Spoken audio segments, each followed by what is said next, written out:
Welcome to our informatiquenews studio, and this afternoon we have the pleasure to meet with Chris O'Malley, who is President and CEO of Compuware. Chris O'Malley, good afternoon. Good afternoon. You've been running the company for quite a while, and you know two situations while you were running the company, when you were a public company and a private company, because you were bought by Thoma Bravo about 5 years ago. That's right. And I remember when we met 3 years ago, you said this was an opportunity, being bought by Thoma Bravo, and to have like a rebirth of the company.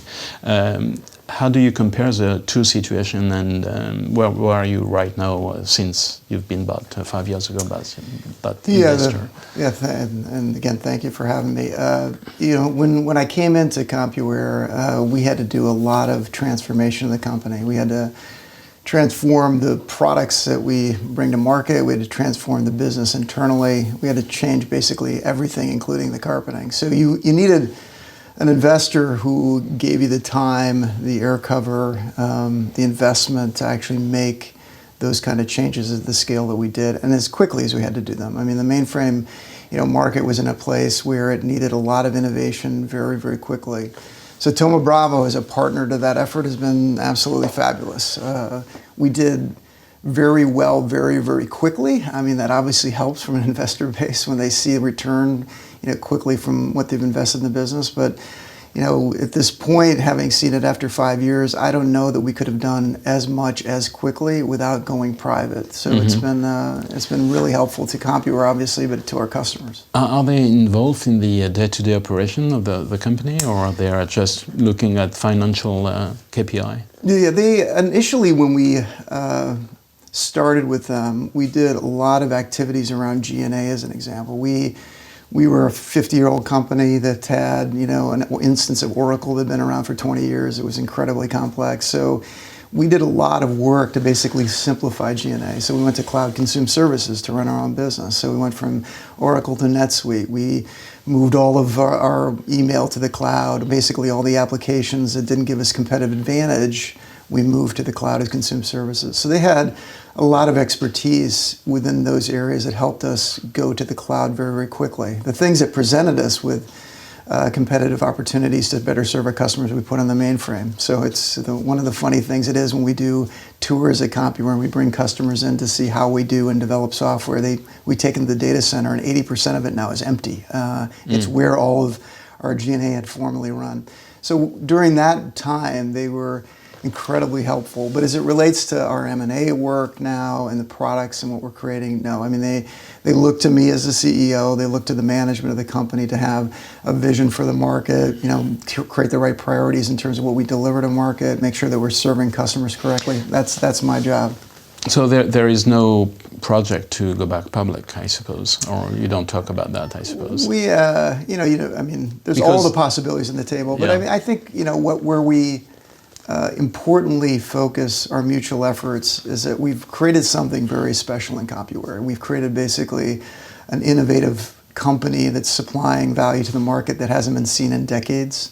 We're being rewarded for that and that hard work we're doing for customers, and that we're growing now. When I took over 5 years, the company was in a state of decline. We're growing probably more rapidly than any other mainframe firm at this point. So we're doing a lot of good, and it's creating a lot of good for our shareholders. So, no one wants to give that up, at least at the moment. So I think we're just running the course and acting as good partners towards the end of serving customers. Because, in the long run, serving customers serves shareholders. In the short term, it can be at odds, but, Thoma Bravo sees in everything we've done as a company that has a long run of growth ahead of it.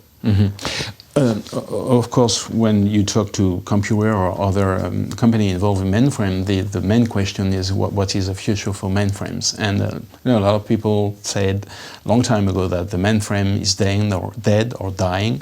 Who said that? Yeah, who didn't say that? And I suppose they were right for all the companies except IBM, and IBM was able to sustain and maintain a very dynamic environment. But you have companies like Swisscom, for example, who decided to migrate everything, you know, from the mainframe to x86 environment. Don't you think in the future there will be a lot of Swiss company? A lot of Swiss companies? Swisscom-like company, yeah. Okay.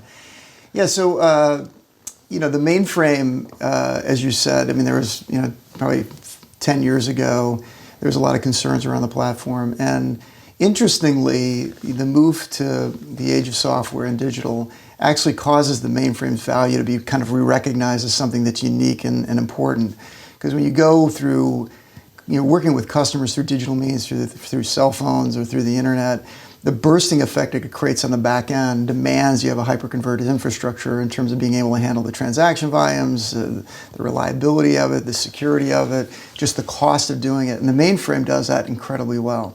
So as digital has kind of taken off as a means of engaging customers, so has the mainframe. So the Z13 came out shortly after I came to Compuware. That was probably the most successful mainframe in 10 years. The Z14 followed it, and basically every 2.5 years they refreshed the model.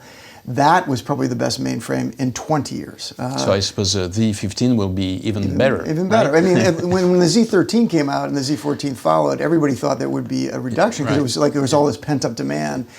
But what's happening is that, you know, customers are basically recommitting to the platform. It's not necessarily growing in terms of, you know, going and doing system of engagement work. It's really settled into the system of record platform. But, you know, it does things in ways that no other platform can. And, you know, our success, I think, mirrors the fact that customers are, in a sense, deciding to keep it for the long term, keep it for a specific intent.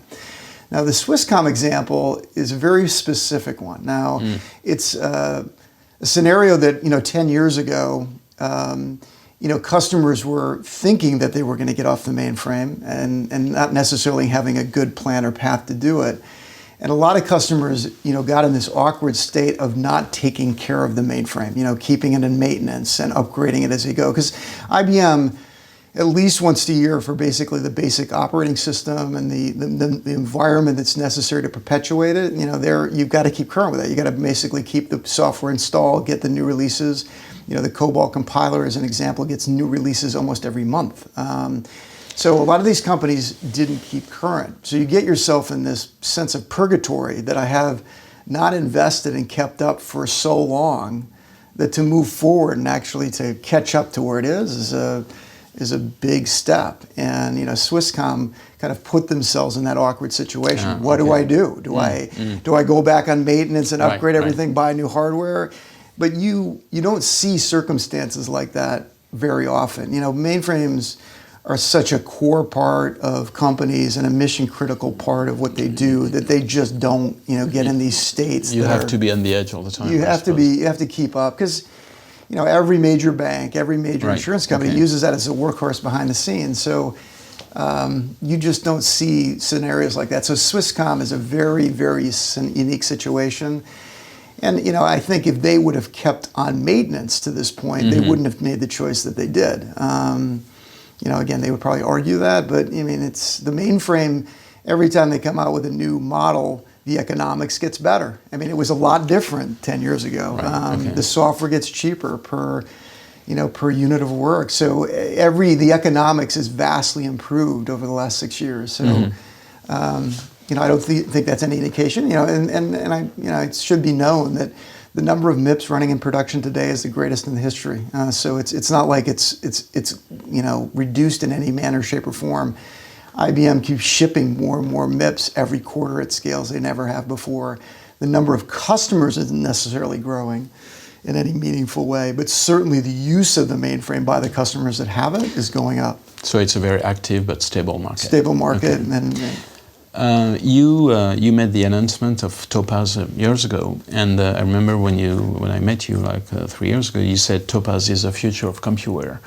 So now we are 3 years back, and wonderful future for Compuware. So is Topaz an umbrella for a lot of different products doing everything, like a Swiss knife of mainframe, and or is it a solution for specific application? Yeah, you know, the thought process behind what we're trying to create in Topaz really is following the path that our customers are going on. So, in the age of software and companies that are big that haven't really had to compete in terms of technology and products that are given to market, the markets through the web or through mobile means, are now having to become in themselves software companies. Even though we're a bank, they got to be really good at software delivery, creating features that customers want and quickly getting them to market. So, they're starting to understand that they got to do things like Agile. They got to do things like DevOps. They got to, start measuring things like software delivery quality,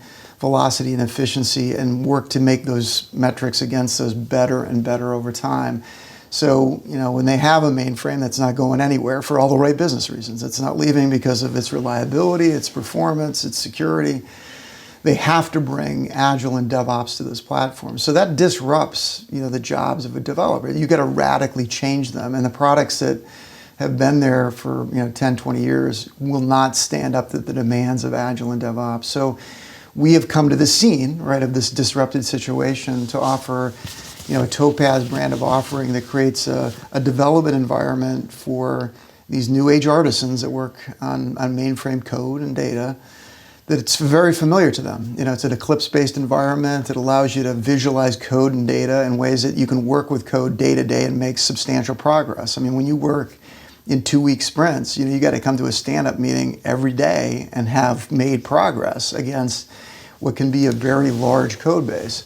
So we've had to figure out all of these new innovative capabilities that look familiar, no different than any other platform, but allow them to be effective on these very complicated, large-scale systems.